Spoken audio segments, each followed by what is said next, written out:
koperasi sebenarnya udah lama Bu, koperasi usaha bersama. Jadi Buah Naga itu kerjasama dengan kita koperasi kita. Artinya siapa saja boleh berinvest. Saya, Pak Har, yang tadi yang pupuk tadi invest semua, nanti hitung semua. Nanti kembalikan modalnya gitu maksudnya. Terus nanti baru keuntungannya berbagi ke sekolah. Jadi misalnya saya nih penyiapan tiang untuk beliannya. Nanti ada yang invest pupuknya. Udah ada 3 nih yang pupuknya ini yang siap untuk beli. Pak Adri, Pak Obang, sama Pak Iwan. Pak Iwan itu tai sapi, Pak Adri sama Pak Obang ini ayam. Kalau saya nanti cenderung ke tai waletnya gitu. Jadi gitu. Jadi masalah pupuk kita sudah lepas. Terus tangkos juga sudah lepas dari perusahaan. Perlunya berapa Pak Budi tinggal telepon atau WA. Kemarin datang 20 truk itu Bu. Sekali 2 hari setelah saya WA itu Pak, di mana turunkannya gitu. Bahkan perusahaan itu bersyukur ketika ada tempat pembuangan limbahnya gitu. Malah senang beliau yang perusahaan itu karena apa? Di sana kan limbah sudah banyak, bukan ruangnya terbatas, tapi udah banyak sekali limbah. Jadi bingung mau nganu apa. Coba kalau misalnya masyarakat itu semuanya bisa seperti itu menggunakan semuanya Bu, kan pangan sudah aman masyarakat sebenarnya gitu. Nah jadi itu tadi Bu, saya udah coba tadi 2 pilihan, apakah itu punya sekolah murni, apakah itu usaha bersama koperasi. Nah jadi sebagian 80% lah kawan-kawan mintanya masuk ke koperasi saja. Jadi terus kita buat akta notaris Bu. Maksudnya kita buat akta notaris bahwa itu koperasi usaha bersama. Usaha bersama. Kita buatkan akta notarisnya, kemudian pengelolaannya nanti tadi ada pengelola, ada pengurus. Nah, pengurus koperasinya ketuanya Pak Har gitu. Nah, saya ini di atasnya Pak Har lah gitu maksudnya gitu. Artinya kan perlu 5 orang saja di koperasi itu. Itu dari gitu. Terus nanti pengelolaan akan saya koordinir lagi Pak Adri kemarin mau mengelola, maksudnya membantu bersihkan dan sebagainya. Nah, jadi nanti kayak ada jadwal khusus untuk anak itu. Jadi untuk sekaligus belajar anak-anak itu supaya ngerti seperti ini loh kerjanya gitu. Kalau penanaman awal anak-anak kemarin. Anak-anak dalam kehidupannya. Jadi dia pertama membuat bibitan, udah teori dulu lah, awalnya teori sampai terus membuat bibit, terus tangkos itu yang nanti anak-anak semua itu. Jadi satu anak itu minimal dapat dalam sekali pertemuan itu dapat 1 tiang, minimal 3 anak.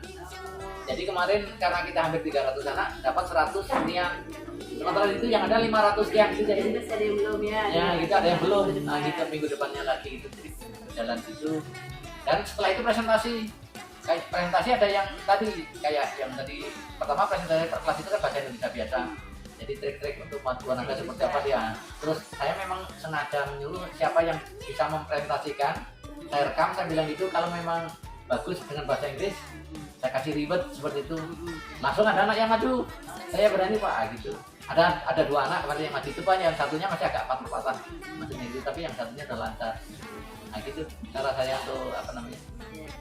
Apalagi kalau nanti ada yang misalnya pakai bahasa Arab. Presentasinya dengan bahasa Arab tapi terkait misalnya Buah Naga itu Bu. Nah, jadi seperti itu cara saya mengembangkan mereka untuk berbahasa. Tadi kemampuan anak berliterasi. Nah, berliterasi gitu. Jadi literasi juga ya membacanya. Jadi tadi kita kan berbicara tentang upaya apa yang dilakukan ya, memberdayakan volunteer juga semua guru, kemudian tadi itu dilibatkan dan Hanifah mengatakan ada investasi, berarti dengan upaya ini ada juga bentuk investor ya Bapak, menarik investor tadi masuk di pembiayaannya. Koperasi usaha bersama masuk gitu. Ada pembiayaan secara apa dari dana sekolah itu tidak ada. Tidak ada sama sekali. Ya. Tapi dengan cara tadi Bapak mengalihkannya mencari investor. Meskipun itu dari guru atau dari dalam. Dari luar pun boleh enggak masalah. Dari luar juga boleh. Karena itu kan koperasi bersama. Bunyinya tidak hanya tempatnya di sekolah ini. Jadi kita hanya misalnya pinjam lahan aja Bu. Makanya kita harus bayar kayak semacam penghasilan nanti ke sekolah gitu. Jadi misalnya panen, katakanlah misalnya panen satu kali dapat panen 10.000. Misalnya 10 juta lah katakanlah. Minimal nanti yang 20%-nya masuk ke sekolah. Berarti 2 jutanya masuk ke sekolah itu Bu. 2 juta ke pengelola. Gitu. Terus yang 500-nya nanti berbagi mengeluarkan tadi. Investor. Investornya berapa misalnya tadi kan dicicil lah, misalnya yang pertama Pak Abang misalnya 5 juta, dicicil lah dalam panen pertama 1 juta. Nah, saya 1 juta, Pak 1 juta gitu maksudnya nanti. Ada bagi hasil nanti setelah selesainya baru bagi hasil benar-benar. Ketika nanti sudah itulah ya Pak apa namanya panen. Nah gitu. Dan saya yakin itu sangat optimis bisa gitu loh. Nah, gitu. Yakin 99% lah gitu. Karena saya begitu belajar, saya kan waktu tadi yang saya sampaikan di Karangmuni tadi Bu, saya sampaikan memang saya bertanya ke pengurusnya, cara ngurusnya gimana, cara rupanya seperti itu. Iya, walaupun dia LSM itu tetap ada investornya Pak. Iya. Jadi ada orang pemangku kebijakan yang investor. Iya. Anggaplah saya misalnya di sini pemangku kebijakan di sini kan investor, terus ada yang dari luar juga. Nah gitu.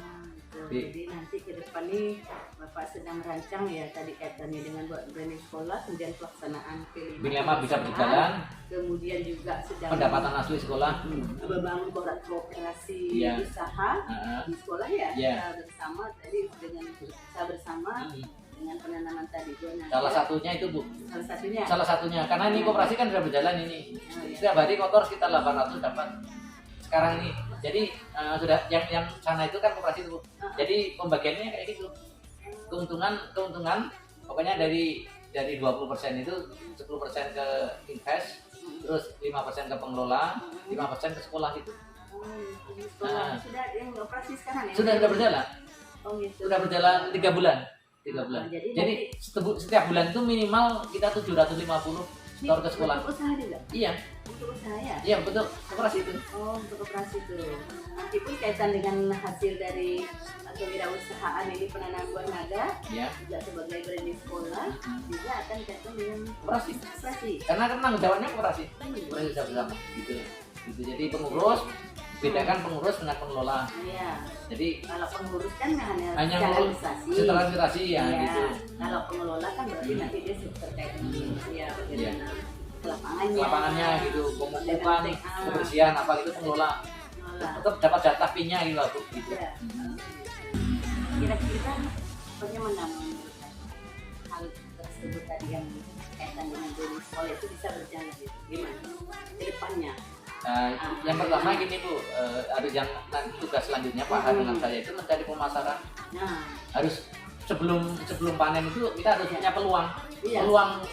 Karena tadi kalau 500 kilo itu kan banyak Bu. Cuma untungnya kalau untungnya buah naga itu bertahan seminggu 10 hari itu tahan. Tidak gampang busuk. Kan dari sebelum dia masak. Jadi nanti gini ada dua gitu. Maksudnya ada yang memang disediakan di situ panen langsung. Ada lahan yang memang khusus untuk kita panen, untuk kita jual gitu Bu. Gitu nanti ada tempatnya kita siapkan lagi gitu. Jadi tidak semuanya panen semuanya. Ada yang di pohon itu merah-merah, maksudnya matang-matang itu supaya animo pembeli itu datang, wah saya pengen panen sendiri misalnya gitu nah gitu. Jadi dua caranya nanti lewat internet kita pasarkan. Itu tugasnya Bu Mariati. Ada pemasaran langsung, ada pemasaran lewat digital, wisata, ada digital. Nah, gitu. Ke depan nih nanti ke depannya. Gitu. Itu yang udah Bapak. Ini Bu Mariati tanggung jawab terkait dengan digital, maksudnya memasarkan ke guru-guru ke apa gitu dia jaring gitu. Gitu. Atau yang satunya tadi wisata mendatangkan. Terus yang ketiganya ada panen langsung store ke toko buah. Sudah membangun jejaring pemasaran. Pemasaran itu kalau itu sudah dapat, tinggal nanti kita naikkan produksi lagi. Kuncinya kan di situ, tinggal kembangkan lagi tuh, pasti bisa. Jadi sudah membaca tadi itu memiliki pemasaran. Jadi kalau saya ini kan pelaku ini pelaku dagang, maksudnya di rumah kita kan jualan juga. Itu laku ketika saya bilang buah naga organik, semuanya tertarik. Bukan kimia ini hasil dari agro saya atau hasil dari pertanian saya, karena tahu hanya menggunakan palet tanpa itu mereka rasanya lebih manis Bu. Itu yang jadi pepaya juga gitu, semuanya buah yang organik itu cenderung lebih enak. Nah, menurut yang membelinya, jadi kalau hanya 10 kilo dalam satu hari itu bagi saya kecil jualnya. Sudah membaca pasar. Sudah nyoba dulu Bu, kecil-kecilan sudah nyoba. Sudah melakukan semacam apa lah ya? Praktek. Bukan, apa namanya? Uji kita. Menjajaki menjaring tadi bahwa buah ini bisa laku di pasaran. Terus ya, 2 minggu ini Bu kosong, buah naga tidak ada suplai sama sekali kan, biasanya dari Sambas. Saya maunya kita suplainya dari Melawi ini sendiri. dari kelompok kita ini bisa nanti nyuplai. Makanya tinggal pengembangannya nanti kita nampung koperasi itu, misalnya ada dari anak-anak tadi yang panen, Pak ini saya punya banyak, tapi jangan terlambat, maksudnya jangan terlalu masak. Kita jual kan, kita bantu jualkan lewat online, lewat apa gitu, untuk maksudnya gitu. Jadi anak-anak nanti menanam, mereka juga dapat hasil. Nah, jadi kalau orang tuanya punya 10, bayangkan punya 10 batang saja, itu minimal sekali panen kan 10 kilo, kan 200.000, lumayan untuk jajan anak. Nah gitu kan orang tua juga. Iya, orang tua memanfaatkan tadi tangkos, membuat sendiri di rumahnya. Di rumah. Nah gitu. Jadi kita membantunya mereka supaya anak-anak itu aktif. Terus nanti tadi edukasinya tadi membuat YouTube dan sebagainya tadi. Terus kita setelah ini koperasi ini membantu menjualkan dari hasil produksi mereka. Nah kalau parahnya lagi misalnya tidak bisa kita jual, harus kita buat semacam kayak manisan atau apa gitu. Itu terakhir sekali lah. Oh mau juga nanti ada semacam apa namanya ya? Ya kita setengah. Apa namanya kaitan dengan hasil karya. Industri itu kerjasama nanti dengan yang kayak Budi Gambar apa itu IP5-nya.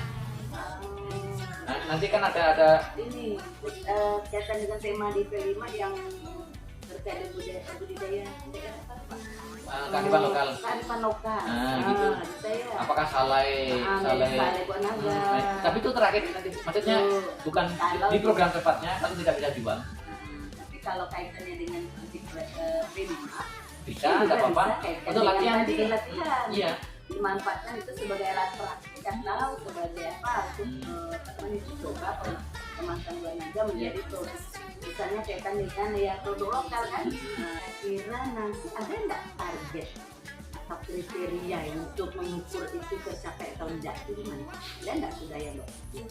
Kalau rencana ke depan.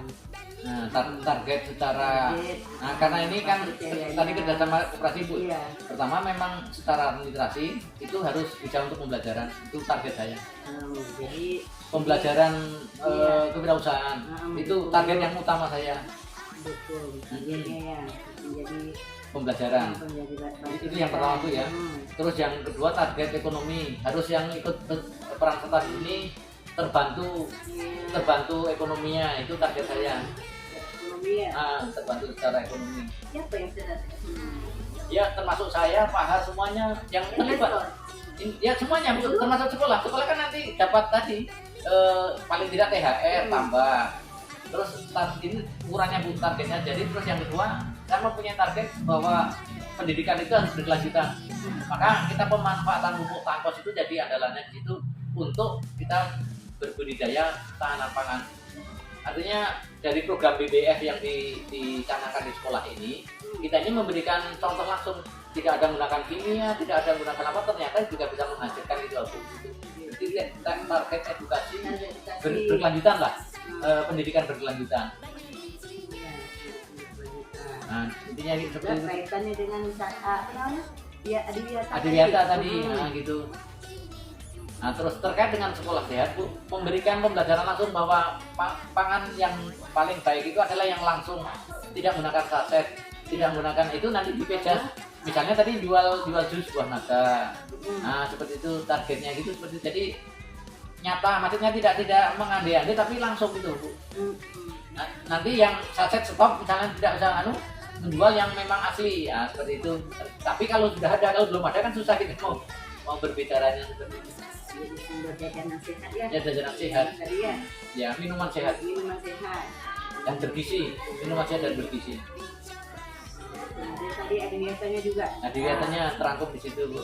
Karena tadi memberdayakan lingkungan ya. Lingkungan, tadi limbah yang terbuang kita manfaatkan dengan sebaik-baiknya, memberikan kebermanfaatan. Jadi limbah itu kalau tantangan sebenarnya kan Bu ya, tapi kita jadikan peluang. Iya. Limbah tangkos itu tantangan tapi jadikan peluang. Ini kan masyarakat semua gini Bu, kayak mencibir lah semua perusahaan itu bau ini apa gitu. Seharusnya bersyukur lah ketika ada limbah itu, pakailah sendiri minta gitu maksudnya gitu. Target untuk maksudnya untuk pemerintah ya, target saya itu bisa berdampak edukasi itu ya. Dan gambarannya Pak ya, terkait dengan ya branding sekolah ini menjadikan sekolah itu yang memanfaatkan lingkungan yang menjadi sumber belajar. Artinya gini Bu, apa namanya itu peluang kita membaca peluang dari alam, dari lingkungan itu harus jeli kepala sekolah. Jangan menyia-nyiakan peluang gitu maksudnya gitu.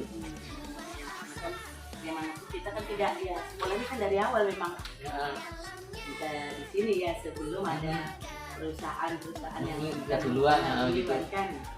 Jangan jadikan itu malah berlawan dengan kita, karena itulah memang ya, menurut saya sih sangat luar biasa murahnya gitu aku. Udah punya sumber untuk menanam semua jenis tanaman itu dari limbah takos itu, apalagi ketika dicacah. Jadi udah dijadikan kompos pun bisa itu. Jadi apa yang kita orang itu kalau misalnya masyarakat sudah makannya tercukupi apa kan enggak aneh-aneh itu ada gitu. Dulu kan ayo Pak ya. Apalagi kalau kita berada di sini kan ya bagaimanapun sekolah kan adalah bagian dari komunitas. Iya. Kita kan di sini kan berpikir untuk kita aktifkan kita tadi. Iya. Kan? Tapi kan tanggung jawabnya tidak hanya ke pemerintah. Nah, iya lah. Ke pribadi. Artinya amanah kita jadi kepala sekolah ini apa yang bisa kita niat ibadahnya apa gitu maksudnya kan gitu.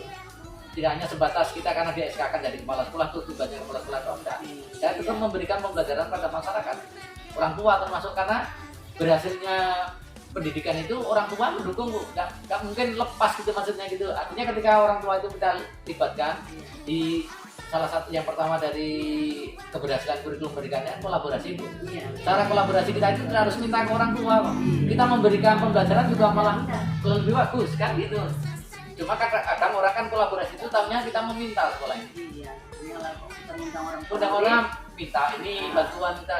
Saya paling bukan sih nggak mau, cuma agak nggak enak seperti itu. Betul, karena kan iya gimana sekarang kan masyarakat tahu udah paham bahwa pendidikan sekarang kan gratis gitu. Meminta dana dari masyarakat. Iya. Kemudian kita bisa mereka melakukan yang di sini mereka kan ya yakin dan trustnya kan kayak sekolah ini. Iya, jadi dia sudah percaya bahwa sekolah itu. Jadi kedepannya yang ketika orang tua tuh bagus di SMP sana misalnya SMP sini dianggap bagus, otomatis kan animo orang tua sini tuh. Jadi semakin banyak maksudnya kita ini pertama ya secara jumlah pasti lebih banyak, terus secara kualitas anak yang kita luluskan bisa mandiri. Di kurikulum merdeka kan ada membuat pendidik mandiri gitu. Orang tua akan senang, akan bangga ketika siswanya itu mandiri. Ada tanggung jawab dia mampu menyelesaikan masalah sendiri. Apalagi bisa memberikan edukasi pada orang tuanya, baik itu kemampuan akademiknya, terus kemampuan skillnya, baik itu skill untuk hidup atau skill untuk kayak tadi yang nyanyi dan sebagainya tadi, maupun karakternya. Jadi ketika karakternya disiplin yang ibu sampaikan tadi itulah kuncinya. Kalau anak itu sudah bangun pagi, misalnya anak bangun nyiram buah naga tadi, terus nanti ada hasilnya, dia akan semakin terpacu semakin pagi. Nah disiplin itulah kuncinya. Jadi terkait semuanya, tidak bisa lepas satu saja. Bisa dan anak itu masukkan kesadaran. Saya harapan saya itu kewirausahaan ini bisa merangkul ada relevansi semuanya ke program kurikulum merdeka. Itu. Sekarang kira-kira bagaimana Bapak untuk melaksanakan itu setelah kita ini kan sudah bisa ya kan? Bagaimana alternatif itu bisa dilaksanakan gimana? Ya tadi sudah terbentuk pertama terbentuk tim, terus yang kedua terbentuk tim pengelola juga yang mengelola. Nah, tinggal kalau sekarang ini kan udah maksudnya sudah mulai gitu maksudnya. Tinggal aksi nyata ibaratnya Pak Bang datangkan pupuknya. Nah, terus tinggal persangka penanaman. Pertama itu saya mau deklarasikan dengan deklarasi penanaman bersama. Budidaya itu nanti Muspika saya undang semuanya, Pak Camat, Pak Polsek, Polres. Kira-kira kapan itu Bapak mau mendatangkan penanaman pertama? Penanaman pertama. Nah, saya masih konsultasi dengan Pak Camat, kemarin sudah saya hubungi. Artinya kalau bisa sebelum 2024. Kita secepatnya gini kan sudah siap semua. Terus waktunya Pak Camat itu mintanya hari Jumat gitu, seperti kita paskan dengan hari Jumat yang khusus lingkungan. Nah, bersih-bersih menanam juga gitu. Karena memang programnya di sekolah. Jadi siapa yang mau diberi? Pertama dari unsur Muspika, terus ke semua kepala desa, dari komunitas pecinta lingkungan, Mantuk Lestari, apa itu? Jadi pecinta yang tanaman gitu kan ada. Dukung ini dari tadi yang memberikan limbah tadi. Pak itu pasti itu perusahaan pasti pihak perusahaan, pendukung. Terus ini juga Karang Taruna Bu yang paling penting, juga Karang Taruna itu harus bergerak. Sekarang ini kan rata-rata pemuda-pemuda itu malas yang kayak dengan tani itu, saya mau juga dengan. Jadi tidak menggantungkan pada pemerintah, kita berusaha itu bisa gitu. Tapi perlu dukungan Pak ya. Iya. Dukungan dari Karang Taruna. Masyarakat kita, anak-anak pun remaja. Semuanya. Pemuda ya. Mendukung program ini ya. Nanti suatu saat akan saya adakan kemah, tapi bukan kemah, boleh kemah sekolah dengan Karang Taruna. Untuk belajar di situ itu Bu. Saya tanya tentang tadi kan apa yang mendukung tadi program Bapak ini gitu. Kalau udah misalnya tadi ada gambaran bahwa sekolah ini akan menjadi sekolah yang memiliki wirausaha dan kaitannya dengan kegiatan dengan apa namanya dia belajar kayak dengan guru kaitannya dengan tadi ya. Untuk membuat ini Bu, P5 itu jangan seperti yang diangkat susah gitu loh. P5 itu sangat gampang menurut saya itu ketika dipraktekkan benar gitu, maksudnya itu jadi pembelajaran udah otomatis sendiri. Karena memang di situ kan kita hanya melalui P5 itu penanaman masyarakat karena memang sudah bisa diimplementasikan. Iya, langsung. Ada dimensinya itu semua. Iya. Itu bisa dilaksanakan. Nah. Jadi dukungan juga ya Pak ya?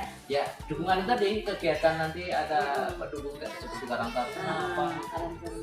Jadi terutama ya semua stakeholder lah, pemangku kebijakan juga. Saya pun nggak bisa bergerak kan ketika jangan membeli tanam di tanah sekolah misalnya gitu kan susah juga. Makanya ya perlu saya sudah konsultasi dengan Pak Kepala Dinas, boleh nggak apa-apa gitu. Yang penting tanah sekolah, jangan tanah di luar sekolah yang dimanfaatkan. Sudah ada konsultasi sudah saya sampaikan. Ini programnya seperti itu, kalau Pak Camat itu saja angkat 100 jempol ya, bagus sekali bagus ini programnya. Pak Camat yang Pak Felix kebetulan. Tadi ya. Pak Kadis juga.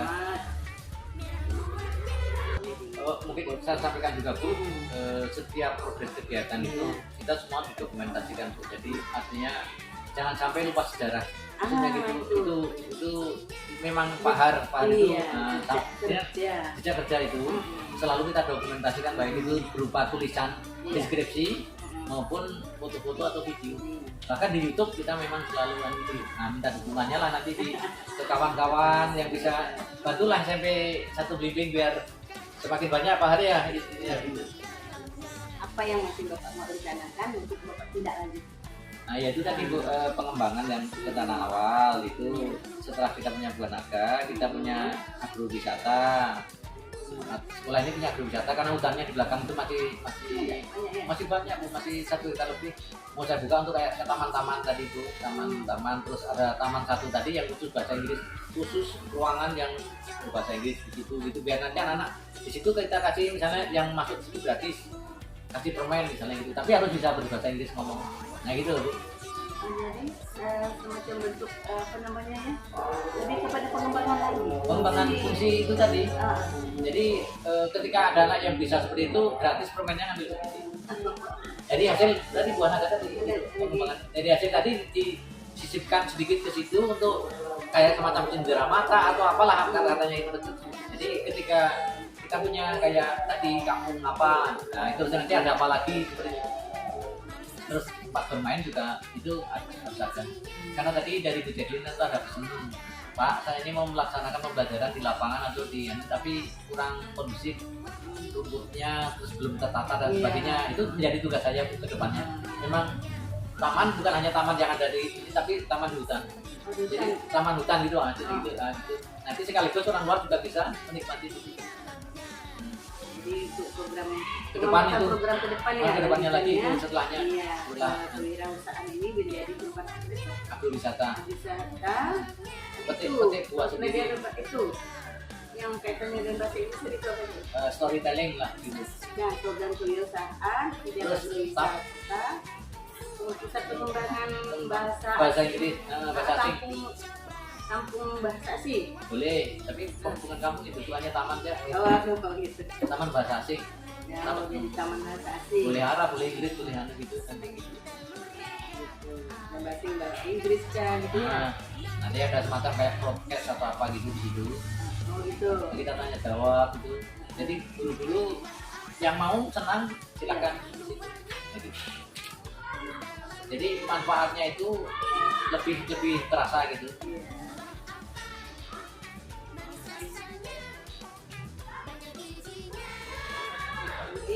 Jadi ke depan lebih kepada ya ada program-program lanjutan ya terkait dengan banyak sekali pengembangan.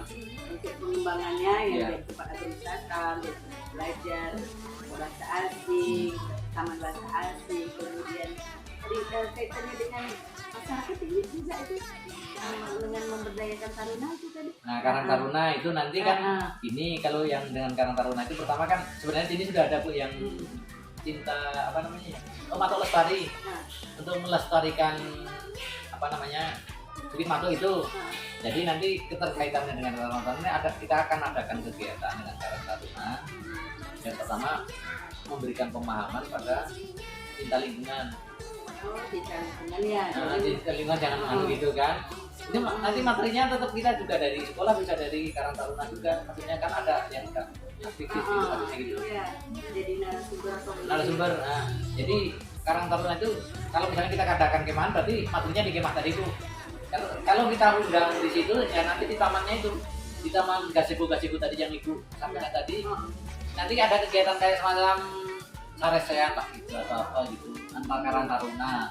Tapi sekolah fasilitasi tempatnya. Nah, terus nanti dana tinggal saya Pak Jimmy kan ketua Karang Taruna. Beberapa usulan dari beliau juga. Pak Jimmy ini ketua Karang Taruna kecamatan. Jadi dia nanti memberikan masukan waktu mengadakan kegiatan Karang Taruna kecamatan. Nah, terus Obi kan Karang Taruna kabupaten, Mas Obi. Kebetulan saya kenal sekali itu. Jadi Mas Obi nanti ada sarasya di sekolah itu di hutan itu terkait dengan kegiatan kepemudaan atau Karang Taruna. Dia bukanya, terus nanti ada cara-cara tapi yang di luar di outbound gitu. Itu kedepannya. Iya. Sekolah ini selain jadi tempat belajar juga untuk pengembangan pusat pengembangan ilmu ya. Itu kayak LIPI itu sebenarnya itu harusnya kedepannya. Dan belajar orang tua paling penting. Orang tua juga akan belajar dengan sendirinya, tidak malas tidak apa. Selain dia berkehidupan anak kita bisa mendidik anak, tapi juga bisa tempat menjadi tempat belajar masyarakat. Budaya. Kalau tadi kaitannya dengan misalnya tadi ekonomi kan bisa belajar juga iya bisa. Cara misalnya membuat sawi yang subur, bayam yang subur gimana ya bisa terkait itu karena itu tadi kuncinya kan sudah dipangan waktu kalau menurut saya itu kalau masyarakat sudah aman dipangan dan tidak pikir lagi berpikirnya kan positif. Apapun yang itu akan positif diterimanya, tapi ketika mereka masih lapar kan negatif berpikirnya. Kalau mereka udah merasa semakin cukupi, iya. Tidak ada lagi yang menjadi apa namanya hambatan gitu. Iya. Jadi pikiran negatif itu akan hilang dengan sendirinya ketika mereka cukup. Pertama dipangan, terus sehat, biasanya gitu. Kalau sakit-sakitan juga akan. Tapi kalau dari makanan yang sehat, badannya sehat, terus nanti pendidikannya pasti sehat juga. Ya benar nih yang buat kita bahas nih Pak Budi ya. Kalau gitu ya Bu ya. Jadi gambaran kan ke depan sekolah ini cita-citanya mau seperti apa. Tapi memang itulah ketika kita melaksanakan suatu program kan kita tidak hanya lulus ke depan terusnya. Tapi juga ada dampak-dampak lain, dampak-dampak positif dan kita laksanakan pun ya kalau kita mau tugas yang kita laksanakan memang bermanfaat positif tidak hanya untuk kita atau sekolah saja, orang lain untuk merasakan kita ya kuncinya memang itu bersama-sama. Saya kerjasama dengan kecamatan, kerjasama dengan Pak Sugianto selaku dan Ramil itu karena kalau dan Ramil kalau ngomong itu kan masyarakat lebih mendengar. Kerjasama dengan kepolisian, taklim, itu selalu termasuk dunia yang sama-sama kepala sekolah itu. Nah, cuma karena aktivitasnya beliau itu provinsi, dia banyak belajar dengan saya juga banyak belajar terkait dengan aktivitas dengan dunia. Jadi kita selalu partner. Jadi dengan kerjasama itu yang baik, insya Allah dengan yang baik. Tidak bisa karena waktu ini hanya sedikit mana bisa mungkin. Karena yang saya ini hanya tadi otaknya ada, kepalanya saja, tangan saya ada orang lain. Ada orang lain semua gitu. Nah, gitu. Kira-kira berapa persen nih keyakinan? Kalau yang naga Kak, 95%. 95. Nah, Bapak sudah baca semua. yakin sudah baca peluang. Ya. Semuanya. Dari terus kita juga uji petik langsung, uji petik ke narasumber, uji petik ke pengorganisasian, uji petik ke pemasaran. Semua saya pelajari dulu. Nah, sekarang cuma 5% berarti belum 100. Sekarang kalau 5% itu dari mana? Nah, nanti mungkin ada yang kawan-kawan yang di tengah jalan itu terkendala, misalnya tidak komitmen. Cuma tidak Kesepakatan itu tidak komitmen, akhirnya 5% itu. Di situ merasa dirugikan atau apa, kan biasanya ada juga yang gitu. Tidak semuanya itu mulus-mulus gitu gitu. Tapi karena tercatat semua kan, misalnya pupuk berapa, ini berapa kan tercatat semua di tempat itu, artinya gitu. Manajemennya itu. Ini udah terpikir belum kalau untuk menangani tadi yang misalnya 95% sudah tercapai, itu 5%-nya itu dijadikan sebagai itu sudah ada dalam. Hanya ini, kalau saya sebagai masukan enggak Bu, oh ya harus ketika memang misalnya seperti ini, itu sebagai pembelajaran kita. Artinya kalau secara SDM-nya kan masih banyak yang lain yang gitu, tapi kita tidak bukan melompat itu, maksudnya selagi masih bisa bersama-sama, oke sama-sama gitu. Ya, tidak bisa menjadi sesuatu yang begitu berat enggak begitu, tetap ada, cuma ya kecil lah gitu maksudnya gitu. Yang pertama ya dilanjutkan Bu, terkait dengan tadi sudah saya sampaikan, kita ini diberikan amanah. Terus yang kedua terkait dengan kurikulum merdeka, saya mau membesarkan P5 itu nyata, benar-benar nyata, tidak hanya teori. Terutama P5 itu yang tidak hanya teori saja, tapi memang aplikasi langsung nyata. Itu tertanam pada anak-anak. Ya. Program yang sedang dilaksanakan bersama yang 2 kali itu rencana pembelajaran, baik pembelajaran yang intrakurikuler maupun mungkin saya Bu selaku kepala sekolah yang di Keting itu ya, yang pertama terima kasih atas kesempatan pada hari ini untuk menyempatkan di sini. Yang pertama terima kasih Ratu ya. Terus yang kedua, mudah-mudahan dari Keting ini akan memberikan kebaikan, artinya perubahan yang lebih membaik, khususnya bagi saya sendiri lah, untuk selalu belajar dari masukan-masukan yang lain. Terima kasih juga Pak Budi sudah berbagi waktunya. Saya tahu Bapak sibuk, tapi bagaimanapun ya karena kaitannya juga dengan keputusan sebagai pengawas pembina yang memang harusnya kami setiap bulan teman-teman untuk sekolah pembina ini. Tapi kalau saya pribadi kena juga ada kendalanya, meskipun saya sering datang sini tapi tidak coaching tapi komunikasi yang itu sih biasa lah ya Pak ya. Saya minta juga ketika Ibu saya selaku pengawas di sini, artinya jangan segan-segan memberikan masukan ketika menurut Ibu, oh Pak Budi ini keluar dari rel dan sebagainya, karena kan kita ini lebih muda ya, artinya kadang lebih radikal, lebih kritis, lebih apa seperti itu. Oh, nah, itu untuk pembelajaran saya juga termasuk kawan-kawannya. Baik, yang jelas saya senang sekali bisa coaching juga ke Pak Budi dan kesempatan ini. Mudah-mudahan yang kita laksanakan ini sesuai dengan yang harapan kami. Saya pun sebagai pengawas kan di sini dituntut untuk ketika melakukan itu mempunyai kompetensi. Pertama itu saya menjadi pendengar yang aktif oleh Bapak. Saya dengarkan sendiri aktif Bapak paparkan apa Bapak cita-cita yang sudah lakukan dengan apa yang Bapak cita-cita kan. Kemudian saya juga bisa menjadi seorang pengatakan terkait dengan kemampuan saya menjadi pertanyaan yang berbobot dan yang efektif sehingga bisa menggali apa yang Bapak sampaikan tadi. Juga saya juga harus memikirkan bahwa saya itu harus mampu memberdayakan Bapak suatu orang yang itu harus saya gali kemampuannya itu harus saya dapatkan. Tapi itu bagaimana saya sendiri kaitannya dengan tugas saya yang terprogram memang kembali lagi lah bahasanya kan. Nah, Pak Budi, makasih ya waktunya. Maaf sudah mengganggu Pak Har, makasih sudah dibantu.